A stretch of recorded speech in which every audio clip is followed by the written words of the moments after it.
اعوذ باللہ من الشیطان الرجیم بسم اللہ الرحمن الرحیم۔ تمام اہل اسلام کو دل سے خوش آمدید۔ میرے ایک دوست نے مجھے یہ قصہ سنایا۔ جب میں چھوٹا تھا تو میرے پاس ایک شیخ تھا جو عظیم ترین انسانوں میں سے ایک تھا، جسے میں جانتا ہوں کہ میری اس سے اتفاقاً ملاقات ہوئی تھی۔ وہ ایک غریب محلے میں ایک چھوٹی سی جھونپڑی میں رہتا تھا۔ مجھے اپنے والد کی فارمیسی کے لیے کچھ دوائیاں پہنچانی تھی۔ ایک بار اس آدمی کے کوارٹر کے اندر مجھے احساس ہوا کہ میں کسی غیر معمولی شخص کی موجودگی میں تھا۔ ایک تو وہ یہ کہ اس کے پاس مختلف احکامات کے کئی بڑے شیخوں کے آثار تھے۔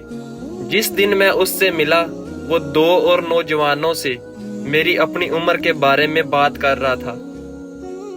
ان کے نام متعین اور رفیق تھے۔ ان کی گفتگو سن کر میری ان چیزوں میں دلچسپی ختم ہونے لگی جنہوں نے مجھ پر قبضہ کر رکھا تھا۔ میں صرف ان مکالموں میں شرکت کرنا چاہتا ہوں۔ ہم تینوں اتنا یکس رہے تھے کہ ہماری خواہش تھی کہ زیادہ سے زیادہ لوگ بھی یہ گفتگو سن سکیں۔ ہم نے اپنے شیخ سے التجا کی کہ ہمارے حلقے کا حجم بڑھنے دے۔ ایک دن ہم بڑی مسجد میں نماز ادا کر رہے تھے۔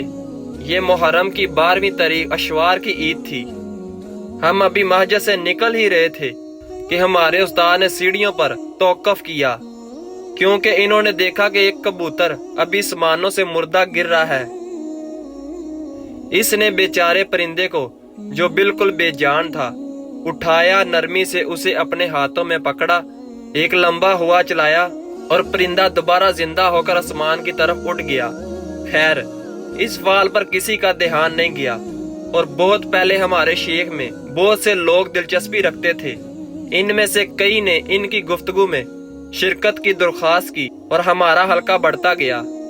زیادہ عرصہ نہیں گزرا تھا، ہمیں اپنے پیارے شیخ کے ساتھ بہت کم وقت ملا۔ وہ ہمیں دیکھنے کے لیے بہت مصروف تھا، بہت سارے لوگوں کی ضروریات پوری کرتا تھا۔ پھر ایک دن ذکر کے بعد رات کی نماز پڑھتے ہوئے ہمارے شیخ نے ایک زوردار اور بدبودار پدانہ کہا۔ لوگ حیران رہ گئے کہ یہ مقدس آدمی ایسا کام کر سکتا ہے۔